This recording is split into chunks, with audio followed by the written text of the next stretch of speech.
This podcast is brought to you by Infinite Resources, a local staffing agency connecting diverse job candidates in central Iowa companies.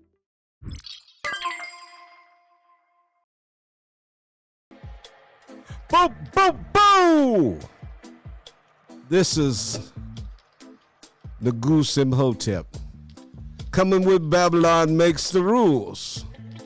Another episode that's sponsored by Amplify.com and Infinite Resources here in Des Moines, Iowa.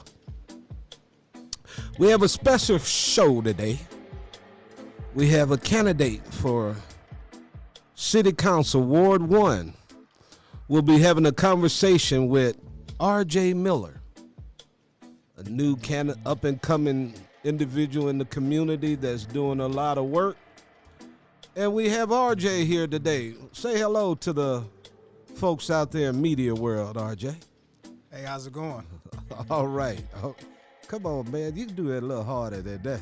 Hey, how's it going, everybody? All right, man. We here to pump it up today, man. It's campaign time, election season's coming up. There was a removal of a city council person, Indira Schumacher, who had some issues dealing with city council and also some other personal things that she had to deal with, and city council voted to remove her, and then they voted to open up opportunities for people of Ward 1 to have a representative candidate. And today we're here with R.J. Miller, one of the candidates for Ward 1. Hello, R.J. Tell us something about yourself. So, I consider myself an activist and an advocate for our youth. I'm a person that's going to get out here and show up. I'm going to be a person that's going to fight, and I'm very committed to the work of uplifting my community. Okay.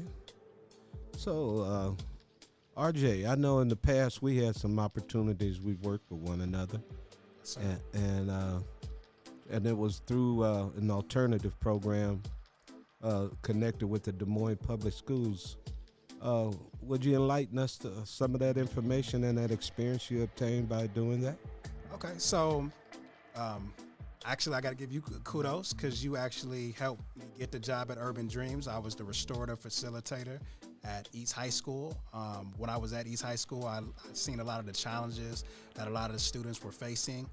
And it just helped overall broaden my horizons to understand that I wanted to get more actively involved in education, that I wanted to be an advocate for youth, and I wanted to help fight for them in order for them to have a voice. Since then, I have resurrected my grandmother's former nonprofit, Greater Opportunities, Inc., and I'm out here doing the work. I am a partner with Des Moines Public Schools. I fight for at-risk youth. I fight for all youth, but I want to make sure that youth that's falling through the cracks, that they get a voice, and that we're giving them a hand and lifting them back up. Okay. Could you tell us a little something about some of the training that you went through prior to working with youth there in the Des Moines Public Schools? Okay, so I went through restorative practices training through the Des Moines Public Schools. So they taught us how to do conflict resolution. They taught us how to mediate and do little peer circles with restorative practices. It's similar to restorative justice, but not necessarily the same. So they taught us to essentially create a sense of community, to bring individuals back into community who feel like they're not a part of community. They taught us how to essentially resolve issues and teach young people how to love each other and how to embrace everybody that's in that sense of community. Okay. Well, that's cool. I know I saw when you started, you were getting some major traction over there at East. Will you enlighten us about some of that information? Sure. Okay. Which aspect? Well, give what you feel the best. So during my training, I was given the option to either go to East or it was to go to Hoover. I remember hearing comments saying that East was known as the dropout school. So me being a person who was an at-risk youth myself, who got into a lot of trouble in school, who didn't necessarily have the proper, I guess, positive influences in my life to help me navigate these situations. I'm a person that wants to help youth navigate those very situations that I struggle with so they can be successful, because I feel like all youth deserve to have a support system. So when I heard that East was considered a dropout school, I was all for it. I was all hands in on deck. My first week that I went there, I remember hearing some comments about, these kids are stupid. They're not going to graduate. There were children outside of the outside of the building, congregating like it was a club. So I took it upon myself to go out there and introduce myself to those various different young people, let them know who I am, let them know my position. I talked to them about why they're not in class. I said, what support systems do you need in order to help get you to class? I let them know that restorative practices is about, first and foremost, it's about restoring, because obviously certain things within education are extremely broken. So how do we go about repairing that? How do we bring individuals back into community? And furthermore, what does community even look like? Mm-hmm. Because I don't feel like we can bring individuals into community without first understanding what community looks like. What does a safe, loving, welcoming classroom look like? That is quite a topic to deal with. Absolutely. And there's a lot of obstacles in there that cause issues in the classroom. But I commend you for your work, because I remember seeing the outcomes on some of the major positive outcomes that I saw that came out of providing that service there for the kids there at East. I have a query in regards to looking at from your aspect, from the hindsight. How has the COVID-19 and the pandemic really caused some of the problems that you see in the school?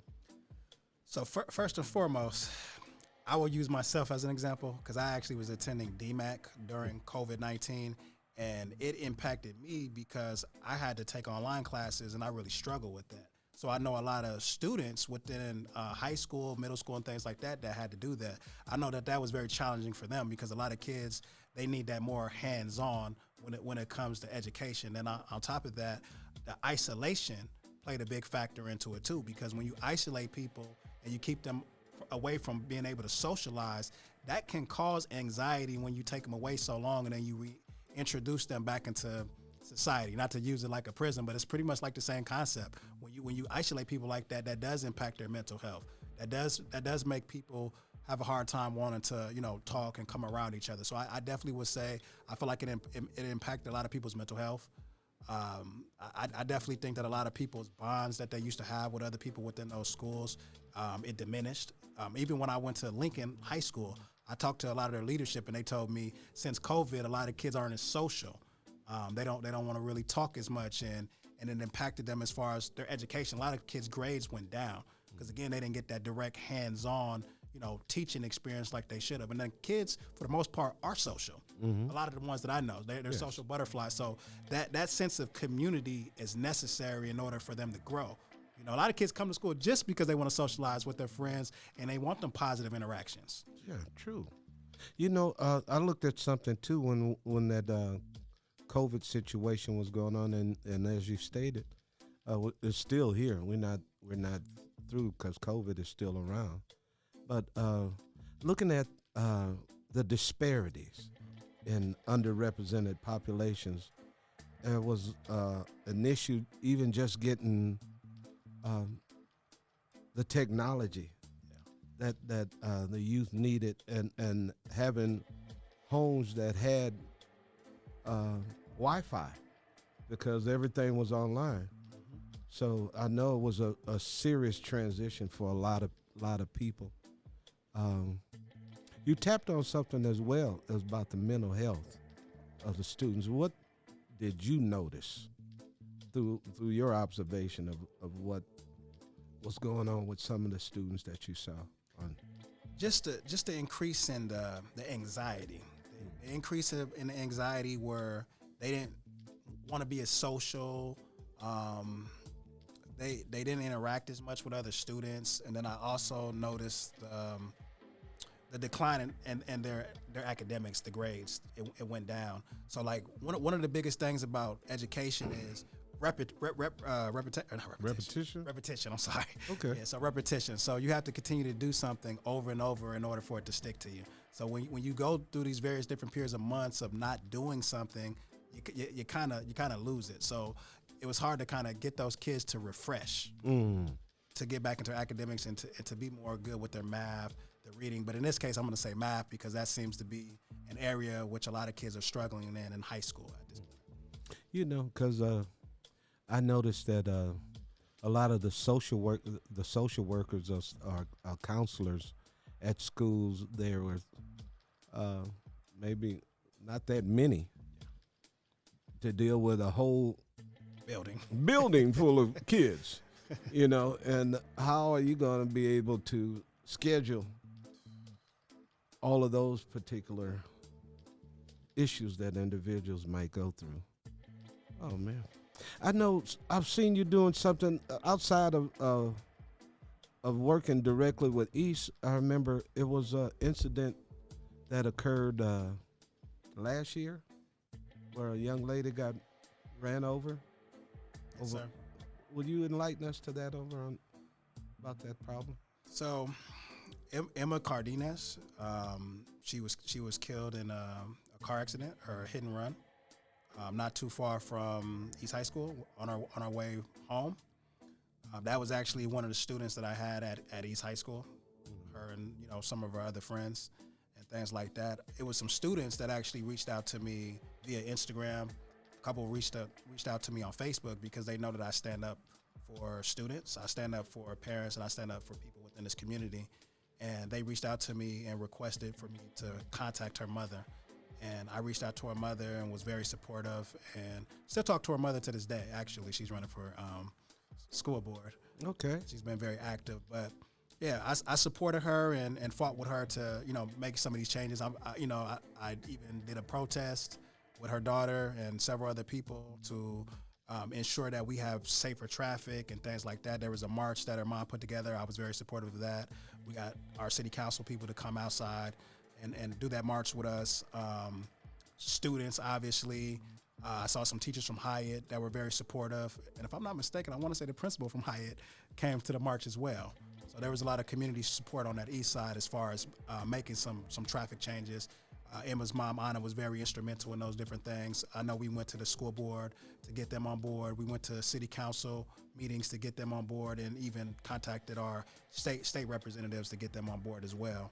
And now they're putting crosswalks up and they're making it safer because that intersection was very unsafe for children and for anybody else. I noticed that, and I think right after that, or I'm not sure. I've been watching you for a while because I know you, and you started a nonprofit. What's the name of your nonprofit? So the nonprofit is called Greater Opportunities, Inc. It was my grandmother's nonprofit. She was the former executive director back in the 60s and 70s. And according to some of my elders, she was one of the most powerful blacks at that time. Her and Willie Glanton, Judge Glanton, Cynthia Turner, Udell Kassan, they formed the United Negro Federation, later changed to the United Black Federation to help black people become more self-reliant and to do for self and to exercise positive black love and positive black power. So I wanted to continue the legacy of my grandmother because I don't believe when a person dies that should just be it. I believe my grandmother lives through me, and all the strength that I have within me is because her blood flows through me. I stand on her shoulders. That's the way a part of our culture, how we look at our ancestors. Absolutely. Now I see that you're doing that, and I also noticed that you were doing like a town hall meeting. Yes, sir. Well, give us some insight about that. Okay. So I'm gonna let you talk now. Okay. So initially, this was, I want to say, last year. I noticed that there was an uprising in teen violence, teen overdoses, carjackings, and just various different things going on with our troubled teens. And obviously, as a person that advocates for our youth, a person that's concerned and that loves our community, loves our youth, I was very concerned about this. So I went to city council, and I spoke many different times to try to get them on board to partner with me to do this youth town hall. And the only person that was really supportive was our former Ward 1 representative, was Indira Shoemaker. She was very supportive of us collectively coming together to do this town hall, which she even voiced her support at the city council meeting. I emailed various different council members to assist me with this, and I never was really getting a follow-up on that. Eventually, I ended up meeting with the mayor to get things in motion. There were some troubles with that. Obviously, went to the Des Moines Public Schools too, and I ended up just having an event by myself and hosting it through my nonprofit. We were able to have the interim superintendent at the time, Matt Smith, school board individuals came. The mayor actually did come. The city manager was there, and other elected officials were there in order to come support our youth. Because my biggest thing with when it comes to these conversations is as being a younger person myself, I think it's a disservice to say that we're going to have conversations about youth violence, youth mental health, or any form of youth issues, and we're not having any youth sitting at the table with us, and we're not willing to pass that microphone to them. I also have an issue with individuals who do not live within our community are making decisions for us, and they're telling people what's good for them. Our youth know what's good for them. We know what's good for us because we live here. These other individuals, they are completely disconnected from our community culturally and just in general. And I don't really feel like they're invested within our community because they don't live here. At the end of the day, they have to go back to their, fancy little Mr. Rogers neighborhood type of thing and disregard our neighborhood. So, I thought it was very important to amplify student voices, youth voices in general, because at the end of the day, young people should have a say in what's going on within our community. I mean, if you look at the various different civil rights movements with Martin Luther King, he came out there with the youth. You look at Malcolm X with the Nation of Islam, they came out there with the youth.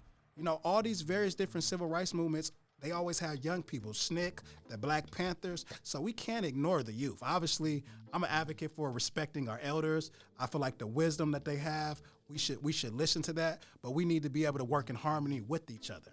Man, you made me have a flashback because you made me wanted to do that, Mr. Rogers. Such a beautiful day in the neighborhood. A beautiful. Would you be mine? Could you be mine? No, that was and trolley. You make me go back there doing that.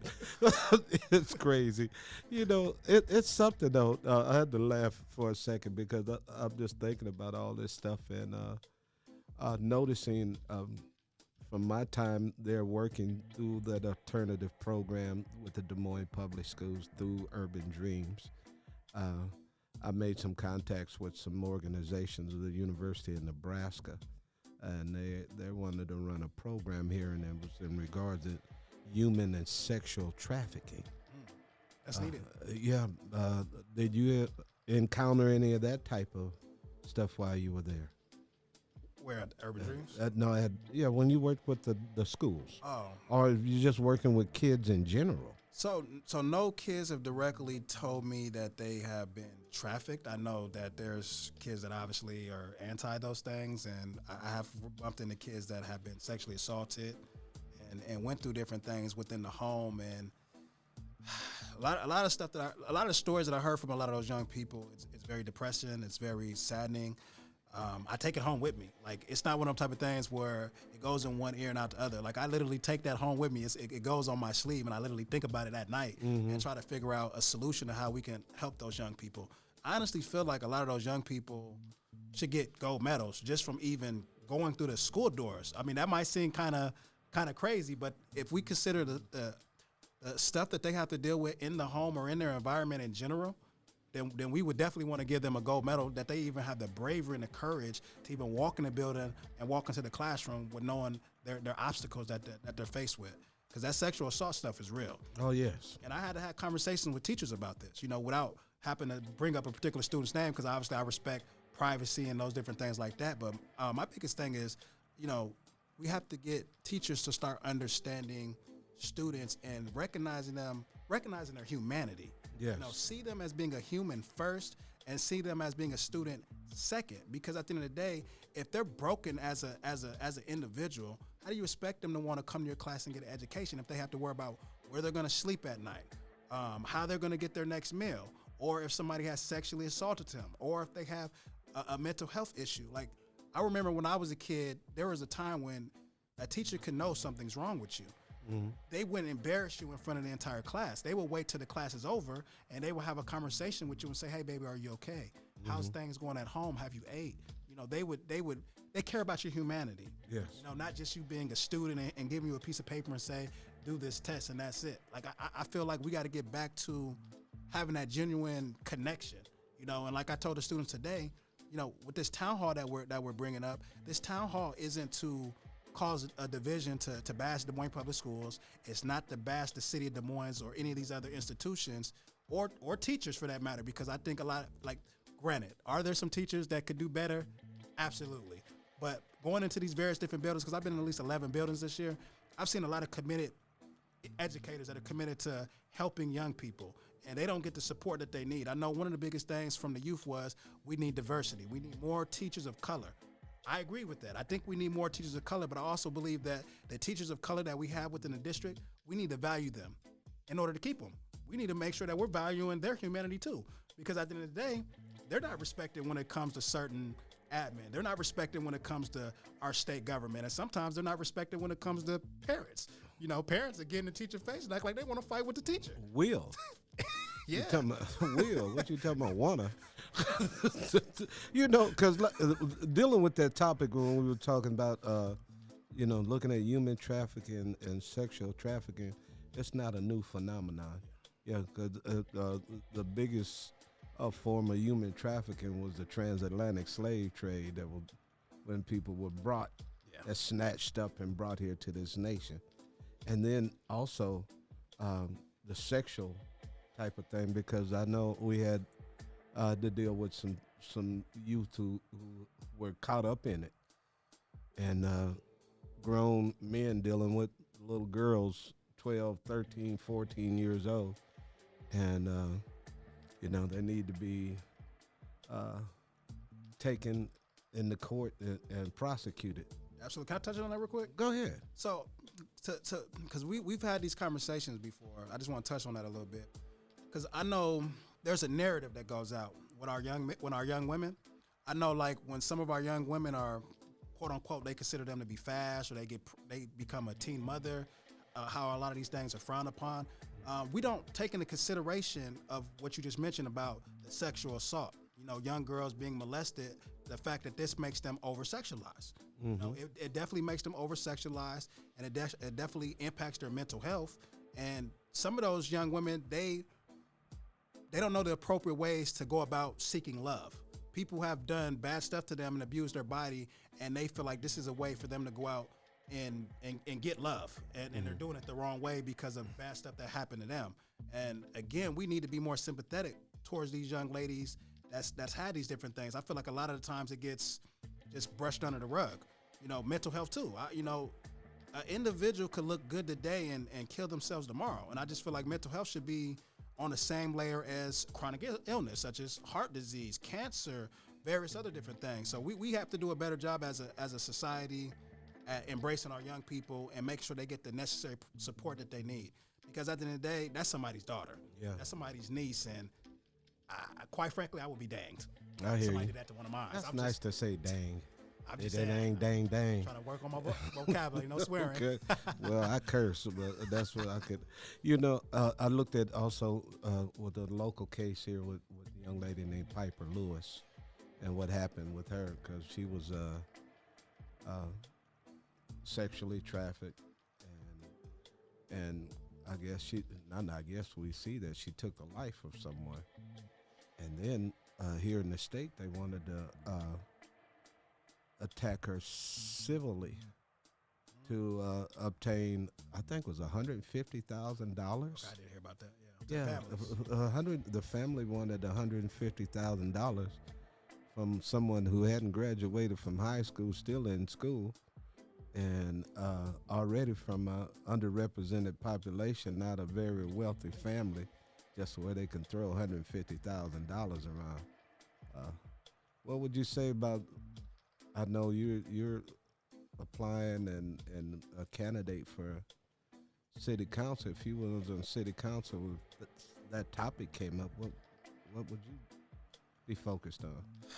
So we are already clearly aware that this is not the criminal justice system. In many cases, when it comes to people of color, it's the criminal injustice system, because I have really yet to see us get any real justice. And in rare occasions, certain times we get some justice, but overall, that's not what we get. Mm-hmm. But I just feel like if an individual is trafficked and things of that nature, they are a victim. Mm-hmm. So I don't agree with making a victim pay money to anybody, because they are a victim, and I feel like victims should be supported in whatever capacity, whatever that looks like, be it mental health or whatever the case may be. I don't know if you remember the movie, what was it, A Time to Kill? Oh, too well. with Samuel Carl L. Lee. Jackson? Yeah. Samuel L. Jackson. Based off a true story. Yeah. So it's like, in situations like that, it's just like people have to look at it like how that lawyer put the narrative. What if this was your daughter? Mm-hmm. That's how individuals have to be able to look at it, because nobody within a right sense of mind would ever let that happen to their child. So I feel like she needs to be given grace. Because that's a horrible thing for a young person to go through. She was already a troubled teen, in and out of foster homes, if I'm not mistaken. And I just don't think the system did her any justice. And I honestly feel like if she was white, then she probably wouldn't be incarcerated. I got I'm you. just being honest. Well, everybody got an opinion. If they like it or not, everybody got one. For sure. You don't have to be apologetic about it either. Yeah, man. I know we've been having a good conversation, man, but now we're gonna move to another phase. Yes, sir. You ran for office. I did. When was that? Last year. Oh, you ran for office last year. What did you run for? I ran for state representative for District 34 District 34. Who was your competitor? at K.O. Abdul-Samad. Oh, my goodness. Okay. What did you learn from that? So, I learned a lot. Mm-hmm. I learned, number one, when it comes to politics, on a state level, you have to pick a party. Yeah. There's no being independent. It's like a car. You have to pick one because you need to get to your destination. Yeah. So I learned that you have to pick a party. It doesn't matter how much name recognition you got or how much good work you do within the community. You have to pick a party. That's just how politics work. I wish things could be a little bit different, however, but it pretty much is what it is. And I've noticed that a lot of people support the status quo. Mm-hmm. They want to see things continue to go how they have been continuing to go. I do not agree with how things are currently going. I think that we need more changes within this ward, also within this district. I ran because I thought that I could be the guy to be able to bring about that change. I'm young. I have a lot of fresh ideals. I'm passionate about what I'm saying and about what I'm fighting for. And when you're young, you're fearless. And that's kind of where I'm at with it. I'm fearless. I don't fear anybody. I don't fear the institutions. I don't tap dance. You can't pay me to turn around and be complicit and look the other way when it comes to issues. Certain stuff I won't do. I can't be compromised. I specifically work for my community. I can't sleep good at night knowing that I done wrong my community and I done wrong our young brothers and sisters within this community who need a way out, who are trapped. We have a void right now. I don't see. Okay, so we have individuals talking about certain issues, but I rarely ever see them on the ground talking about certain issues. I don't see anybody advocating for the single mother. I don't see anybody advocating for fathers to be able to be treated equally with the mother for them to be able to have rights. I don't see people in cases where there's domesticated violence when a woman has either lied on a male or vice versa, holding individuals accountable. I see a double standard, and those things need to be talked about. And when I say that, I'm not disregarding the males that are, doing bad stuff. Obviously, if a male's doing bad stuff, beating a woman, beating whoever, obviously, they need to be held accountable. But there's certain situations where that's not necessarily the case, and I feel like those individuals should be given support, as well as the child support situation, too. I think child support should be reformed. You know, I don't think it's right for certain individuals to take a man's money and take that and use it for whatever they want to use it for, and it's not directly going to the child. If the man is supportive of his child, I don't feel like he should be on child support. I don't believe in bringing the government inside of your personal business. The government wasn't there when you made a child, so why are they there? You know? You might not know. They were probably in the corner peeking somewhere. Recording. Bingo! That's when she conceived. See, that's just the way it works sometimes. Because we live in a society where there's mass surveillance. You know? Sure. Yeah, man, that's wild.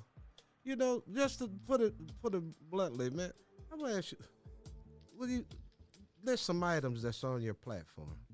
Okay. So, number one, I am running to lower your taxes. That is a huge problem when I was running for state, and obviously when I'm knocking on doors now. And this is an issue that crisscrosses. I don't care if it's a marginalized neighborhood. I don't care if it's a more wealthier neighborhood. Everybody wants their taxes lower. You know, I've seen this issue.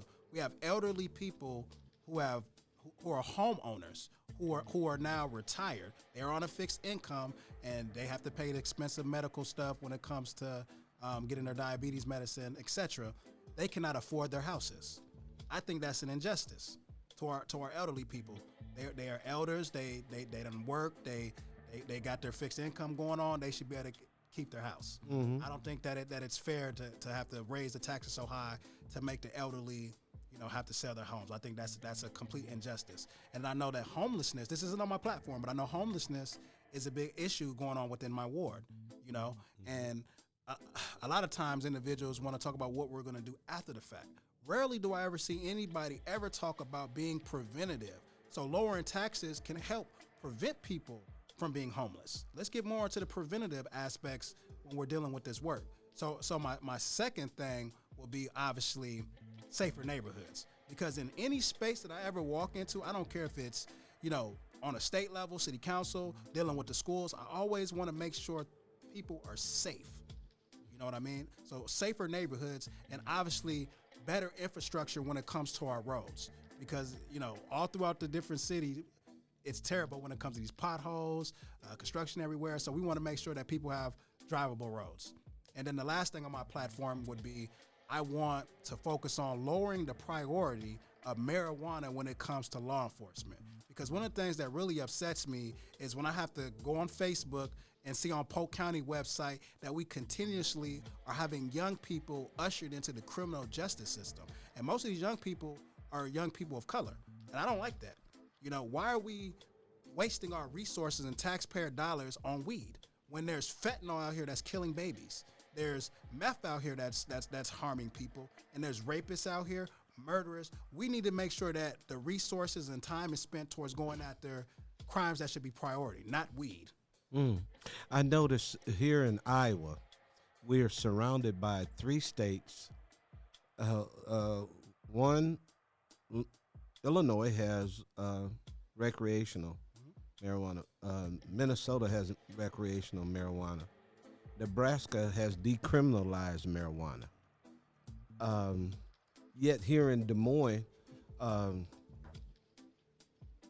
was looking at a poll from the ACLU that stated that blacks are 8 times more likely to be arrested than their white counterpart. I agree. 8 to 1. I agree. And the thing is, black folks not the only ones that's smoking weed. Exactly. You know, and it's not a crime to smell like weed either. That's another thing that really upsets me, is people feeling the need to search a person's car just because they may smell like weed. That doesn't even mean that person was smoking. Weed can go into your pores just like any other type of smoke. So I feel like that's discriminatory, and I just feel like that's stupid. It's a waste of time, waste of energy. I know as a chair of the Civil and Human Rights Commission for the city of Des Moines,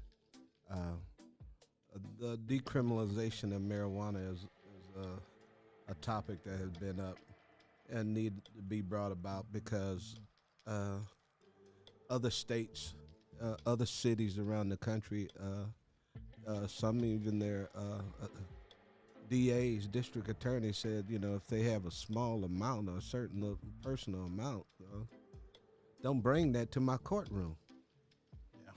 Yeah. It's crazy, when you got so much other, serious things that's really happening, and just the irony of it, I remember several years ago when who was that?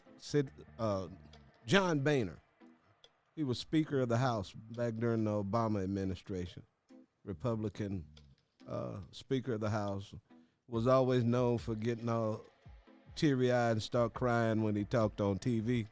What got me was a couple of years ago I looked up and found out what he was doing, and you know what he was doing? What's that? He was the president of the American Cannabis Association. Really? He's making multi-millions off of marijuana, and Junebug over there getting 5 or 6 years for selling a dime bag. It's crazy. Okay, it just shows you how class distinction. Yeah, and I feel like it's crazy because we went, like, just historically, we went from war on drugs, which was war on crack essentially, which was put in our communities, cocaine, and obviously prosecuted for this stuff, and now it's a war on marijuana. The priority. It's crazy. Man. It's crazy, but that's just what's going on in this society, and knowing how our system works and how punitive the criminal, I call it the criminal legal system. Instead of criminal justice, it's criminal legal system because they made the laws that say that's what it is. Yeah.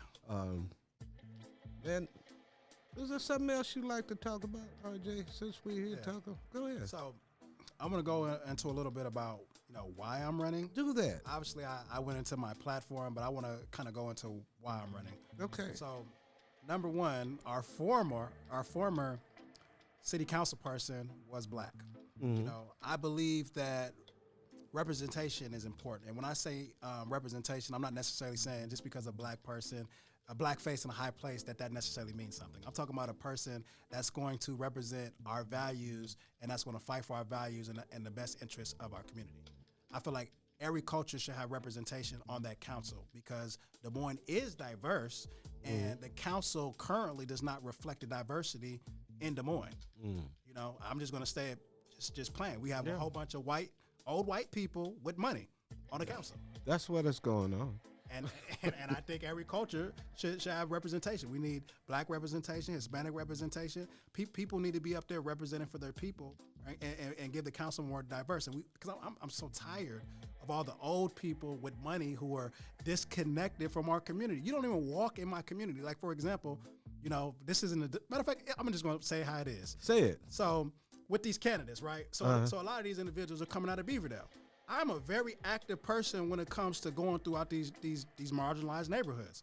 I have never seen any of these individuals walk through our neighborhoods. I've never seen them at our parks. I've never seen them talking to these kids. I've never seen them at no events. So I've never seen you show up. So if I've never seen you show up and my community has never seen you show up, what makes you think you're going to show up when you're on city council?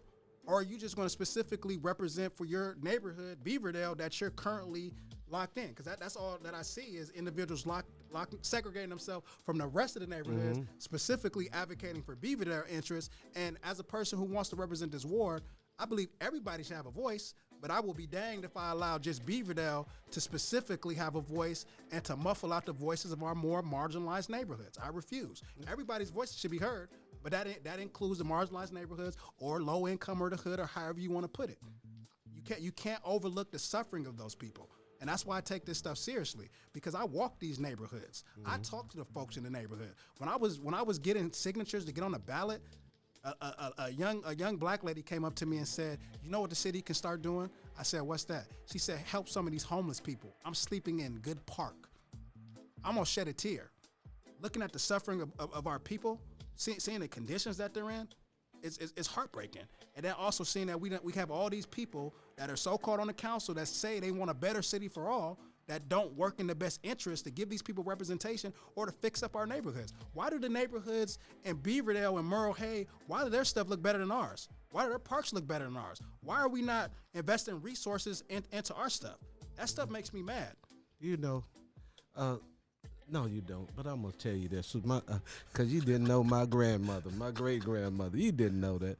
My great grandmother told me one day. I remember I must have been about 14, 15 years old.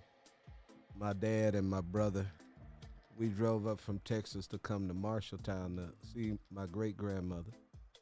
And when we came to the house, she was up on the roof. She was 88 or 89. She had a ladder in the back of the yard, and my great grandma on a ladder and climbed up on top of the roof doing some patching on her house in Marshalltown. And my dad said, "Hey, Grandma, come on down.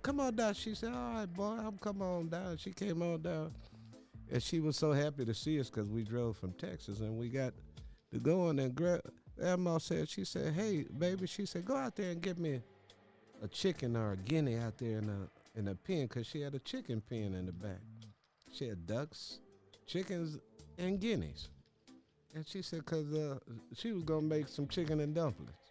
Okay? So I went out there and I grabbed old chicken. I came, wrung his neck, and she came out there with a pot of hot water. I'm sitting on the back of the porch and I'm plucking the feathers, getting it all ready because Grandma getting ready to make some chicken and dumplings. Boy, I'm talking about I was getting happy. And after I got it all done, plucked and brought it to her, she said, "Did you learn anything?" I said, What you talking about?" "No, ma'am." She said, "Boy, you don't tell me you didn't learn nothing." I said, "No, I don't know what you mean." She said, "You was out there, you grabbed the chicken." I said, "Yes, ma'am." She said, "Boy, let me tell you, mama chickens don't take care of baby ducks." I was like, what? That made me think. And then when you just said that, these city council people who don't live in your communities, that don't venture out and only come to you when it's election time. Election. You want to know what's funny?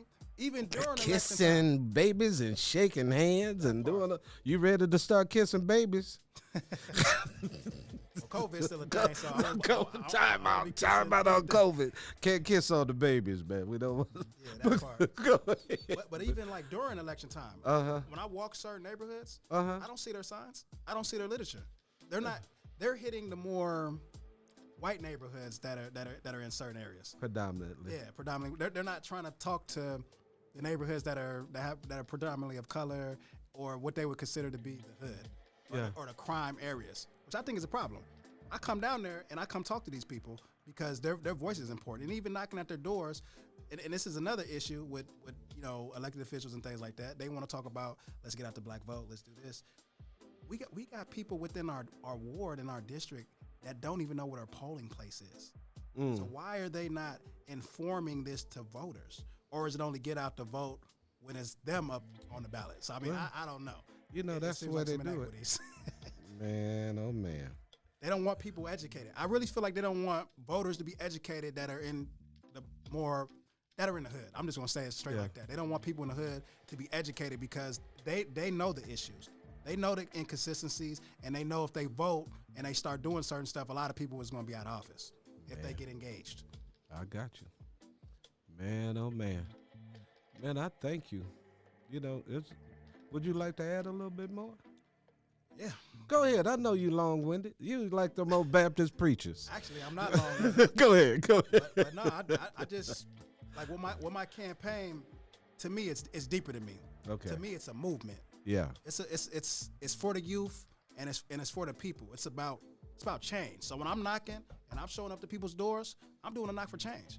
Because when I look around, I see the conditions. These conditions are terrible. Yeah. Like, you're not going to turn around and tell me that people in my community are just criminals, they're gang members and all this other stuff. Look at the neighborhoods that they have to live in.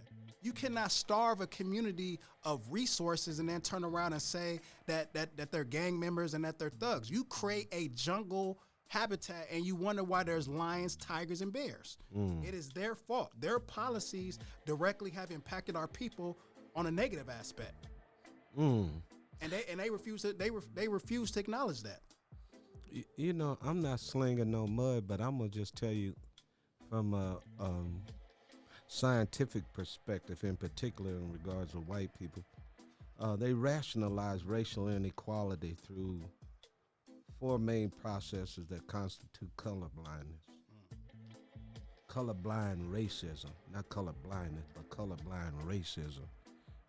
And it's abstract liberalism,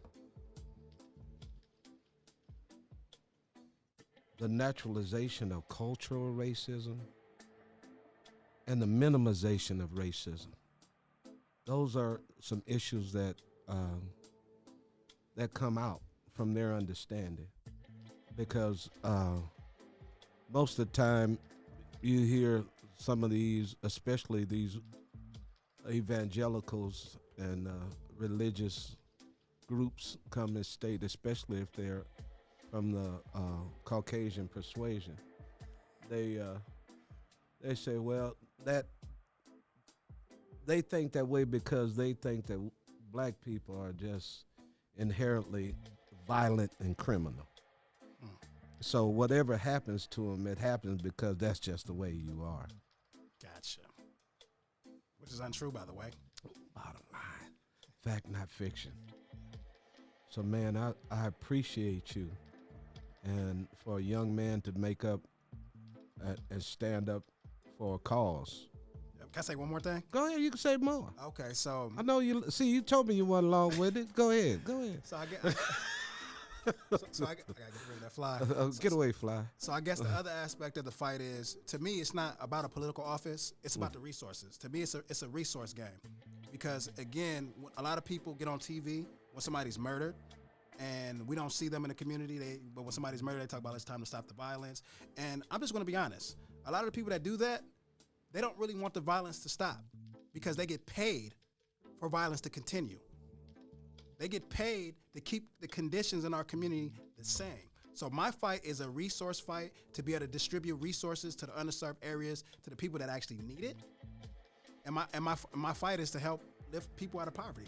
If you want to change violence, you have to change the conditions. Well, then too, we have to look at reframing white philanthropy. That's a fact, you know, because white philanthropy was basically created to maintain the status quo. Facts. Okay, so a bunch of I'm throwing rocks, and I'm living in a glass house, but I'm gonna throw these rocks.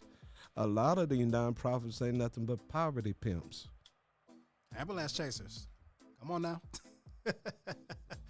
Lord will bless you, and Nichols and Sons address you. You know, but Henderson's and Sons address you. But still, you know what we talking about, man. This is wild, man. I am so elated, man, that I know you, you're a young man, and you up here stepping up, standing up, and we hope your message gets out more to the public, so people can see and do some background checks and find out something about what you're about. Because, young man, I'm behind you. Keep on pushing, because we need to hear a voice from the youth. Yes, sir. Yeah. You know, Joe Biden is what, 80? Donald Trump is 77. Yeah. And they want to run the country.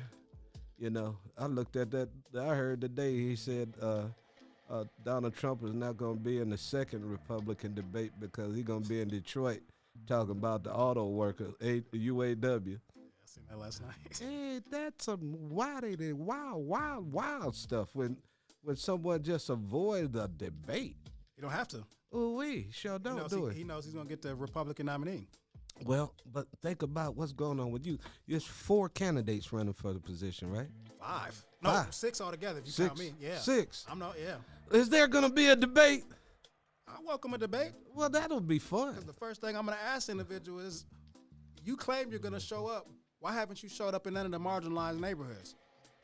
Where have you been? You better keep that in your pocket, man. Where's your hey, this is like a job. I want to see your resume. What have you been doing in the community? Because if you check my resume, I've been building in the community prior to a political office. Matter of fact, I already am a public servant without being an elected official. Ooh-wee. What's that one dude over there, Rasta Shani, who's running for president of the Republican? The brother from India?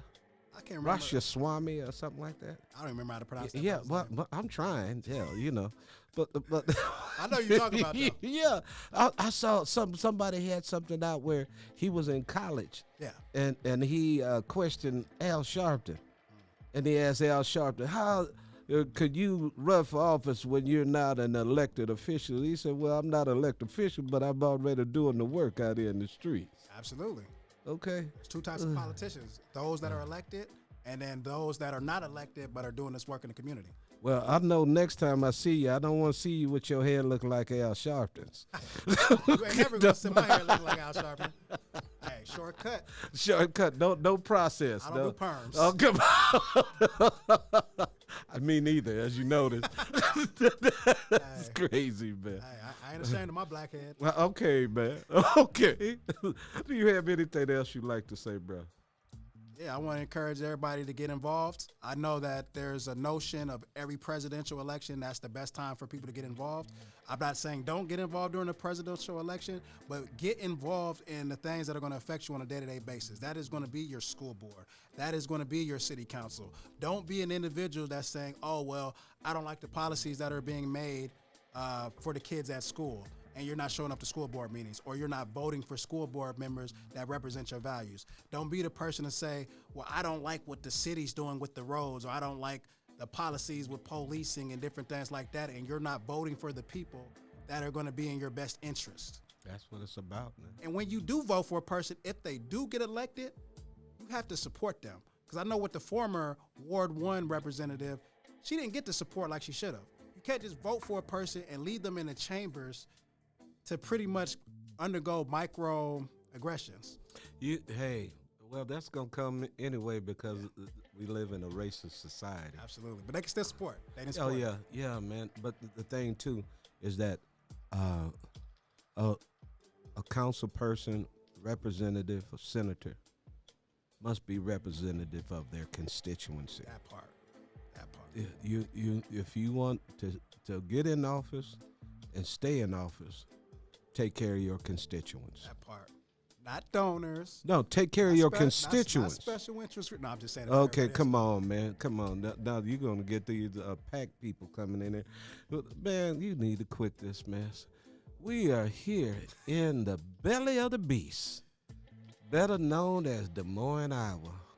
Iowa nice, or should I say Iowa play nice? I call it the heart of Babylon, rod clot, bubbling place here. We here in this place, man, and I'm here with a conversation with R.J. Miller. He's running for City Council, Ward 1, a friend of mine, and I'm glad this brother's making the step to make some positive change for the city of Des Moines.